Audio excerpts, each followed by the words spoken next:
탈출구 스튜디오. 네, 안녕하세요. 김현경입니다. 생각보다 많은 분들이 주변 친구분들이나 지인분들에게 결혼식 사회 부탁을 받는 경우가 많은데요. 사회를 안 보셨던 분들이라면 이런 부탁을 거절하기도 좀 그렇고, 그렇다고 해서 이제 처음 보니까 어떻게 해야 되나 막막하신 분들도 많으실 것 같아요.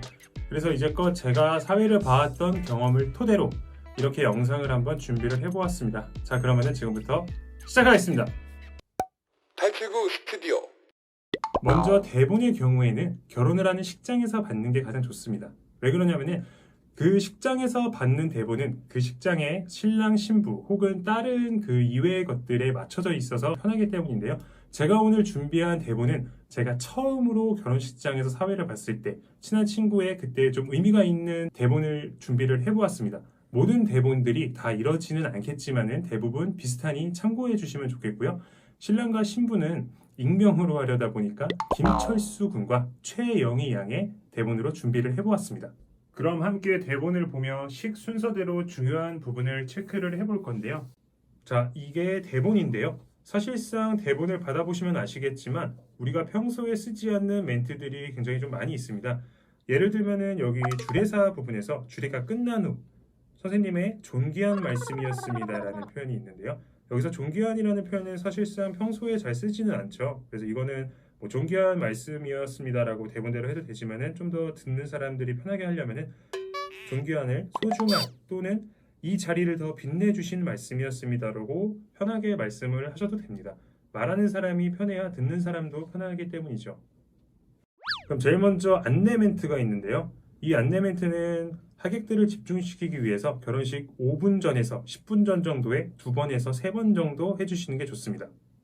자, 이제 그 다음에는 개식 선언인데요. 실제로 개식 선언부터는 결혼식이 시작이 되는 거기 때문에 많은 분들이 긴장을 하실 수 있습니다.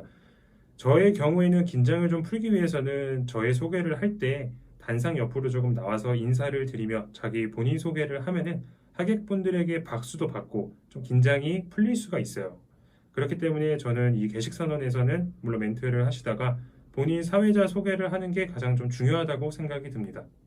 그러면은 그 다음에 어머님 입장과 화촉 점화가 있는데요. 이거는 자연스럽게 멘트를 해주시면서 어머님들이 입장하실 때나 양가 어머님들이 맞절을 하실 때 그리고 하객분들께 인사를 드릴 때 박수 유도를 하는 게 중요합니다.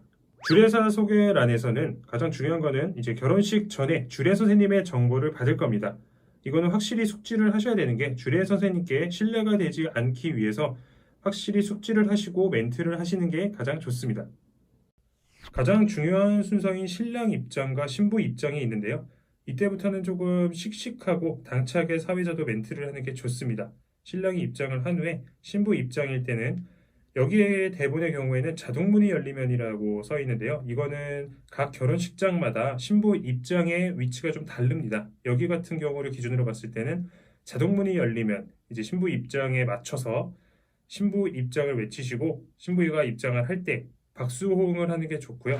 신랑 입장과 신부 입장 둘 다 그 입장을 하는 그 단상의 반을 넘었을 때 한 번 더 박수 유도를 하는 게 좋습니다. 맞절은 자연스럽게 멘트를 하시면 되고요. 혼인 서약 멘트를 하신 후에 이제 그러면은 신랑 신부가 서약서를 낭독을 하겠죠. 그러면은 스텝이 사인을 줄 겁니다. 그때 성혼 선언문에 대한 멘트를 자연스럽게 이어가시면 되겠습니다.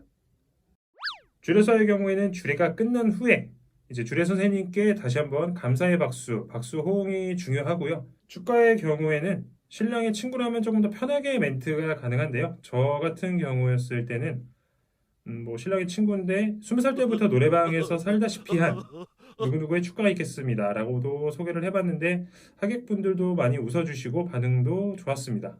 감사의 인사는 보통은 주례사 선생님들이 많이 진행을 하십니다. 근데 혹시나 사회자분들이 진행을 하셔야 한다면은 이것도 자연스럽게 멘트를 하시면 되고요.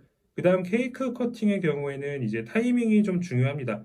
여기 앞에 써 있듯이 케이크 앞에 서면 아니면 천천히라는 글씨가 보이실 텐데요.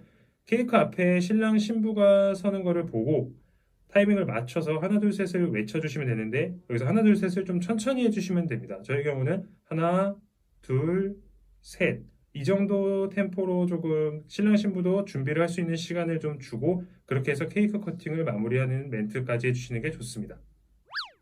마지막 순서인 신랑 신부 행진과 피로연 안내가 남았는데요. 신랑 신부 행진에서 가장 중요한 거는 신부의 드레스가 잘 준비가 되어 있는지 확인을 하는 게 중요합니다. 신부의 드레스가 잘 정돈이 되지 않은 채로 신랑 신부 행진 멘트를 하신다면 아무래도 조금 정적이 흐르거나 좀 민망한 상황이 발생을 할 수가 있기 때문에 신부의 드레스가 준비가 잘 되어 있는지 확인을 하고 스텝의 사인을 받으시고 신랑 신부 행진의 멘트를 하시면 됩니다. 그리고 필요한 안내 같은 경우는 이제 식당의 안내인데요. 저 같은 경우는 이거를 도착하자마자 미리 스태프분들에게 여쭤봅니다. 제가 하는 건지 아니면 스태프분이 하시는지. 보통의 경우에는 스태프분들이 하시는 경우가 많은데 만약에 이거를 사회자가 하셔야 된다면은 자연스럽게 이것도 마무리 멘트처럼 하시면 됩니다. 백희구 스튜디오. 자, 이렇게 대본도 한번 같이 보았는데요. 제가 생각을 했을 때는 결혼식이 시작되기 한 1시간에서 30분 정도 전에 미리 좀 도착을 하시는 게 좋습니다. 이게 왜 그러냐면 미리 오셔서 결혼식장의 분위기도 좀 보고 가장 중요한 이제 스태프분과 주례 선생님과 간단한 미팅을 통해서 호흡을 맞춰보는 것도 굉장히 저는 중요하다고 생각이 듭니다. 이게 막상 또 긴장을 하시고 호흡을 맞춰보지 않은 상태에서 사회를 처음 보신다면 많은 실수가 좀 나올 수도 있기 때문인데요. 네, 제가 그래도 나름대로 이제껏 사회를 봤던 것을 토대로 이렇게 영상을 한번 준비를 해봤는데요. 앞으로 사회를 보시는 분들께 이 영상이 많은 도움이 되었으면 좋겠고요. 궁금한 점이 있으시면 언제든지 댓글 남겨주시면 감사하겠습니다. 네, 지금까지 김현경이었습니다. 감사합니다.